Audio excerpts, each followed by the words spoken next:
चलो देखते हैं। यहां पर सिनेप्स को आपको समझना है।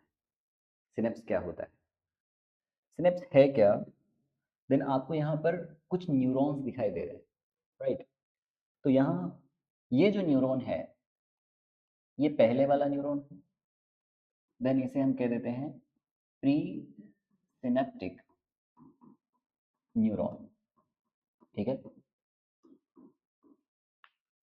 और ये जो न्यूरॉन है वो बाद वाले न्यूरॉन, इनको आप नाम क्या दोगे, post synaptic neuron. Post synaptic neuron, ठीक है। अब एक न्यूरॉन से सिग्नल किस तरह से दूसरे न्यूरॉन में ट्रेवल करता है, इस बात को आपको समझना है। तो यहाँ पर एक न्यूरॉन से दूसरे न्यूरॉन में जो सिग्नल ट्रांसफर हो रहा है ना, यही प्रोसेस सिनेप्टिक ट्रांसमिशन है, ठीक है, या सिनेप्सिस जिसे आप कह रहे हैं। तो सिनेप्सिस में कौन कौन सी चीजें इन्वॉल्व हो रही है, एक तो हो रही है प्री सिनेप्टिक नर्व और दूसरी हो रही है पोस्ट सिनेप्टिक नर्व, ठीक है। अब कई बार तो क्या होता है कि दो न्यूरॉन आपस में जुड़े हुए जैसे, उनके बीच में जो गैप है वो बहुत कम होता है, ठीक है। बहुत न के बराबर गैप यहाँ पर आपको दिखाई दे रहा है, देख पा रहे हो आप, ये जो गैप है वो बहुत कम है। तो ऐसे सिनेप्स को कहा जाता है इलेक्ट्रिकल सिनेप्स। क्या कहेंगे इनको, ये तो होंगे इलेक्ट्रिकल सिनेप्स। Electrical synapse. जबकि जहां पर गैप थोड़ा ज्यादा है, ठीक है, इस बीच में कोई ना कोई केमिकल सब्सटेंस की एक दीवार होगी, यहां पर कोई केमिकल सिग्नल होगा, ठीक है। तो यहां ये जो गैप है इसे आप क्या कहते हो, सिनेप्टिक क्लेफ्ट। क्या कहते हैं, सिनेप्टिक क्लेफ्ट। और सिनेप्टिक क्लेफ्ट वाले हिस्से में जो सिग्नल होगा वो केमिकल सिग्नल की फॉर्म में होगा। तो इलेक्ट्रिकल सिग्नल या इलेक्ट्रिकल सिनेप्स में आप देखोगे तो यहां क्या हुआ है कि जो इलेक्ट्रिकल सिग्नल था वो डायरेक्टली इलेक्ट्रिकल सिग्नल की फॉर्म में गया, यस और नो। जबकि यदि मैं केमिकल सिनेप्स की बात करूं तो यहां पर क्या हुआ है कि आपके पास पहले कौन सा सिग्नल था, इलेक्ट्रिकल सिग्नल। ये इलेक्ट्रिकल सिग्नल बदला किसमें, केमिकल सिग्नल में।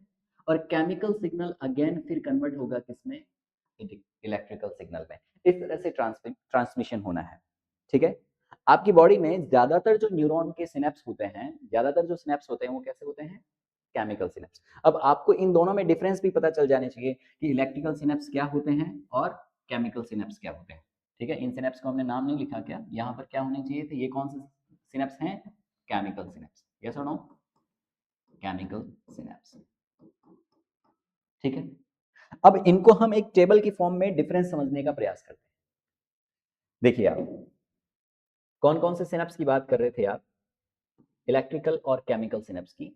तो पहले इलेक्ट्रिकल सिनेप्स को देखो, देखिए बहुत ही रेयर होते हैं, कहां पर, कॉम्प्लेक्स और एनिमल्स में, ठीक है। इलेक्ट्रिकल सिनेप्स बहुत कम पाए जाते हैं, जबकि आप देखोगे कि केमिकल सिनेप्स जो है ज्यादातर जो एनिमल हैं, कॉम्प्लेक्स एनिमल, उनके अंदर कौन से सिनेप्स देखने को मिलेंगे, केमिकल सिनेप्स। जबकि हम इसका इन्वर्ट करें कि सिंपल जो एनिमल होते हैं वहां पर इलेक्ट्रिकल सिनेप्स बहुत ज्यादा होते हैं, ठीक है, बहुत कॉमन है वहां पर, ठीक है। जबकि केमिकल सिनेप्स यदि आप सिंपल एनिमल की बात करोगे तो वहां पर न के बराबर होते हैं, रेयरली होते हैं, ठीक है।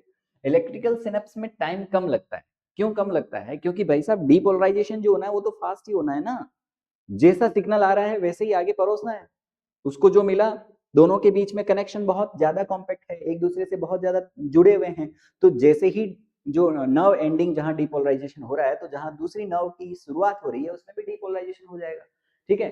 किसी चीज में सिग्नल को बदलने की नीड ही नहीं है, यहाँ पर तो इलेक्ट्रिकल सिग्नल है और वो डायरेक्ट इलेक्ट्रिकल सिग्नल ही दिया जा रहा है, तो फास्ट होता है। जबकि ये कैसा होता है, बहुत स्लो, कैसा होता है, slow, right. Okay, electrical signal जो होते हैं वो बाई डायरेक्शनल होते हैं, दोनों तरफ अइयां बइयां जा सकते हैं। जबकि जो केमिकल सिनेप्स होते हैं वहां पर आपको यूनिडायरेक्शनल ट्रांसमिशन ही देखने को मिलेगा। देखो आगे क्या लिखते हैं, post synaptic signal is similar to the pre synaptic signal. जैसा सिग्नल पहले आया वैसा का वैसा सिग्नल ही आगे ट्रांसमिट कर दिया जाता है, कहां पर, इलेक्ट्रिकल सिनेप्स में। जबकि यहां पर क्या होगा कि पोस्ट सिनेप्टिक सिग्नल जो होगा उसको डिफरेंट भी करा जा सकता है कि आगे एक्साइटेटरी सिग्नल दिया जाना है या इनहिबिटरी दे दिया जाना है, उसको बदला भी जा सकता है। ठीक है, ओके। तो यहाँ पर लिखते भी हैं कि इलेक्ट्रिकल सिनेप्स जो होते हैं हमेशा एक्साइटेटरी सिग्नल दिए जाते हैं, जबकि आप सिनेप्स यदि बात करोगे केमिकल सिनेप्स की तो ये एक्साइटेटरी भी हो सकते हैं और इनहिबिटरी भी हो सकते हैं। अब पिछले लेक्चर में या पिछले जो आपने देखा था उसमें आपने क्या करा कि एक न्यूरॉन के अंदर सिग्नल किस तरह से ट्रांसमिट हो रहा है, वहां पर आपने 3 टर्म्स को सीखा था, पोलराइजेशन, डीपोलराइजेशन एंड रीपोलराइजेशन। ठीक है, उसका ग्राफिकल रिप्रेजेंटेशन भी आपको सिखा दिया जाएगा। ठीक है, अब यहां पर आप देखें कि एक न्यूरॉन के द्वारा दूसरे न्यूरॉन में जो सिग्नल जा रहा है, सिनेप्टिक ट्रांसमिशन जो हो रहा है वो किस तरह से होता है। ठीक है, इसे हम क्या नाम देंगे, सिनेप्टिक ट्रांसमिशन। क्या कह दोगे, synaptic transmission, synaptic transmission, synaptic transmission. तो सिनेप्टिक ट्रांसमिशन में न्यूरॉन कितने इन्वॉल्व होने चाहिए, 2, एक जिसके पास सिग्नल अभी है और दूसरा जिसको सिग्नल दिया जाना है। ठीक है, और होगी उन दोनों के बीच में कोई खाली जगह, गैप, जिसे हम क्या नाम देंगे, सिनेप्टिक क्लेफ्ट। तो किस तरह से सिग्नल एक न्यूरॉन से दूसरे न्यूरॉन में वाया सिनेप्टिक क्लेफ्ट जाता है, इसी बात को इस टॉपिक में समझना है। ठीक है, तो क्या देखते हैं आप कि मान लीजिए ये एक एक्सॉन का हिस्सा है जहां पर पहले कहीं पोलराइजेशन था और सिग्नल जो है अब यहां पहुंच गया है, तो यहां पर क्या हो गया है, डीपोलराइजेशन हो गया बेटा। सोडियम अंदर की तरफ एंटर हो गए, सोडियम के अंदर की तरफ एंटर होने की वजह से डीपोलराइजेशन हुआ है और सिग्नल इस जगह तक पहुंच गया।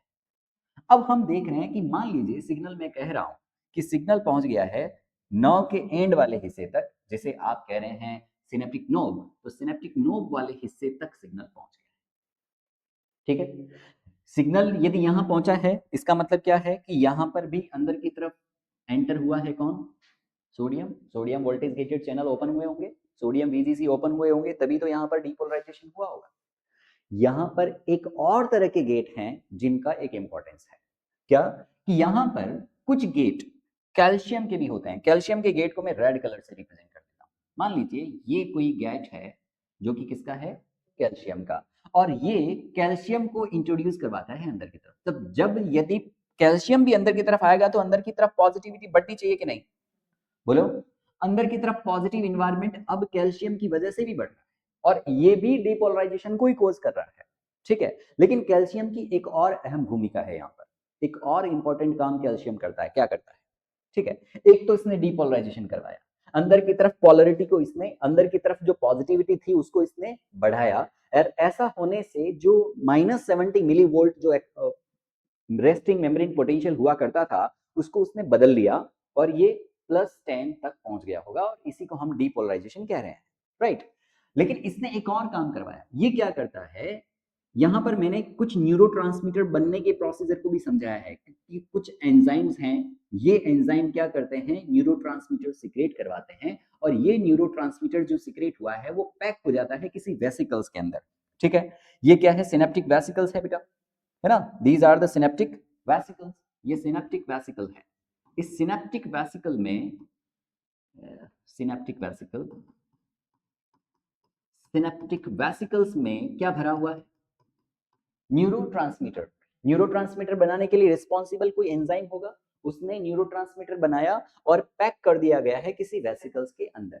अब ये वेसिकल्स यूं ही बिखरी हुई है कहां पर, सिनेप्टिक नोब वाले हिस्से में। लेकिन जैसे ही कैल्शियम आकर इस वेसिकल के साथ बाइंड होता है, कैल्शियम को हमने रेड कलर से रिप्रेजेंट किया है, तो कैल्शियम आकर जैसे ही इस वेसिकल्स के साथ आकर बाइंड होता है, इनकी मोबिलिटी बढ़ जाती है, ये तेजी से गति करने लगती है और ये जाती है कहां पर, इस मेम्ब्रेन के अल्टीमेट जो लास्ट वाले पोर्शन है वहां पर जाकर ये बस्ट हो जाती है। मींस कैल्शियम क्या करवा रहा है, मोबिलिटी बढ़ा रहा है किसकी, उन वेसिकल्स की जिनके अंदर भरा हुआ पड़ा है क्या, न्यूरोट्रांसमीटर, और ये जाकर न्यूरोट्रांसमीटर को सीक्रेट करवा देती है कहां पर, इस सिनेप्टिक क्लेफ्ट वाले हिस्से में। क्या है ये, सिनेप्टिक क्लेफ्ट। सिनेप्टिक क्लेफ्ट वाले हिस्से में ये न्यूरोट्रांसमीटर आ गया। अब ये न्यूरोट्रांसमीटर अलग अलग तरीके का हो सकता है, उसका डिस्कशन हम अगले लेक्चर में करेंगे कि क्या ये एक्साइटेटरी सिग्नल देगा या इनहिबिटरी देगा। लेकिन अभी हम क्या बात कर रहे हैं, हम एक्साइटेटरी सिग्नल ही देने वाले हैं, ठीक है, कि ये न्यूरोट्रांसमीटर जैसे ही इस सिनेप्टिक क्लेफ्ट वाले हिस्से में आया, तो अब हम बात करेंगे दूसरे न्यूरॉन की।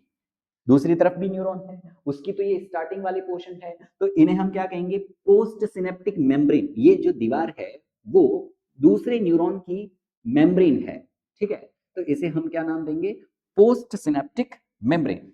That is the post synaptic membrane. दूसरी न्यूरॉन की ये मेम्ब्रेन है, जो कि डेंड्रॉन की या डेंड्रॉइड्स की हो सकती है।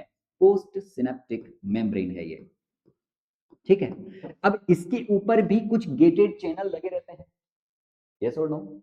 ये न्यूरोट्रांसमीटर आकर उन चैनल के साथ जुड़ता है, मतलब ये यहां पर कुछ रिसेप्टर्स हैं जो कि इन चैनल पे लगे हुए हैं, और ये न्यूरोट्रांसमीटर जो आया अभी अभी, जो न्यूरोट्रांसमीटर आ रहा है, वो यहां पर लगे हुए रिसेप्टर्स के साथ जाकर जुड़ने लगता है, ठीक है। जैसे ही ये इस रिसेप्टर के साथ जाकर जुड़ेगा, इसकी पोलैरिटी में बदलाव होगा, और बदलाव स्टिमुलेट करेगा सोडियम के चैनल को खोलने के लिए, ठीक है। मतलब यहां पर जैसे ही सिग्नल, मतलब न्यूरोट्रांसमीटर आकर इस रिसेप्टर के साथ जाकर जुड़ा, ये रिसेप्टर किसी एक्साइटेटरी न्यूरोट्रांसमीटर को जोड़ सकते हैं या फिर किसी इनहिबिटरी तरह के न्यूरोट्रांसमीटर को जोड़ सकते हैं। जिस तरह का न्यूरोट्रांसमीटर आया है उस रिसेप्टर पे जाके जुड़ेंगे और वो पर्टिकुलर उसी के जैसे किसी वोल्टेज गेटेड चैनल को खोलेगा। अभी मैंने कौन सा चैनल खोला है, सोडियम का वोल्टेज गेटेड चैनल खोला। जैसे ही सोडियम का वोल्टेज गेटेड चैनल खुलेगा तो क्या होगा, सोडियम इनफ्लक्स हो जाएगा। अरे बोलो, सोडियम का इनफ्लक्स हो जाएगा, मतलब सोडियम जो है अंदर की तरफ जाना शुरू करेगा। जैसे ही सोडियम अंदर की तरफ गया तो अंदर की पोलैरिटी, अंदर क्या डीपोलराइजेशन हो गया है, मतलब बाहर की तरफ जैसे पहले पॉजिटिविटी हुआ करती थी, अब क्या हो रही है, अंदर की तरफ पॉजिटिविटी बढ़ रही है, और इसी फिनोमेना को हम क्या कह रहे हैं, डीपोलराइजेशन। मींस अब जो डीपोलराइजेशन है वो कहां पर पहुंच गया है, अगली न्यूरॉन के पास में, और सिग्नल किस तरह का गया है, एक्साइटेटरी तरह का, है ना, कि एक्साइट करवा दो, excitatory signal गया, and it was based on what, on which it will depend कि न्यूरोट्रांसमीटर कौन सा वाला है। बात समझ में आ गई है। जिस तरह का न्यूरोट्रांसमीटर आएगा उसी के रिसेप्टर से जाकर बाइंड होगा और वो पर्टिकुलर किसी गेट को खुलवाएगा, ठीक है, और यदि गेट खुला है तो उसी के अकॉर्डिंग सिग्नल आगे की तरफ जाएगा कि ये एक्साइटेशन करवाना है।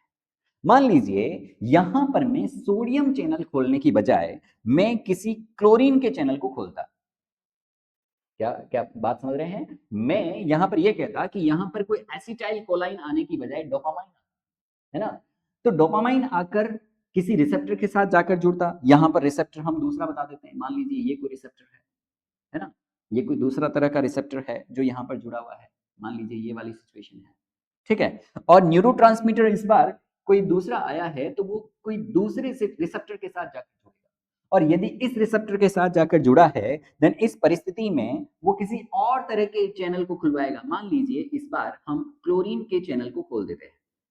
कौन से चैनल को खोल देते हैं, क्लोरीन का VGC में ओपन कर देता हूं। वोल्टेज गेटेड चैनल किसका खोल दिया है मैंने, क्लोरीन का।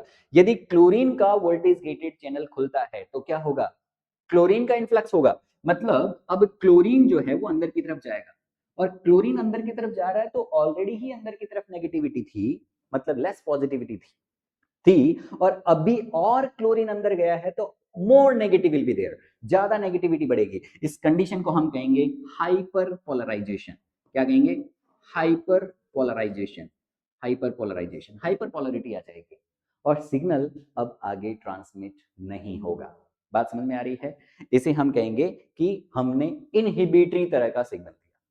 बात समझ में आ रही है। अब इसी फिनोमिना पे बेस्ड आते हैं कि कुछ मेडिसिन जो आपने अभी जैसे पेन किलर लिया वो काम किस तरह से करती है, कब आपको दर्द की फीलिंग नहीं आती है, तो इसको हम नेक्स्ट जो लेक्चर है उसमें समझने का प्रयास करते हैं। लेकिन आपको ये कॉन्सेप्ट बिल्कुल क्लियर होना चाहिए कि कब सोडियम VGC खुल रहा है और सिनेप्टिक ट्रांसमिशन किस तरह से होता है।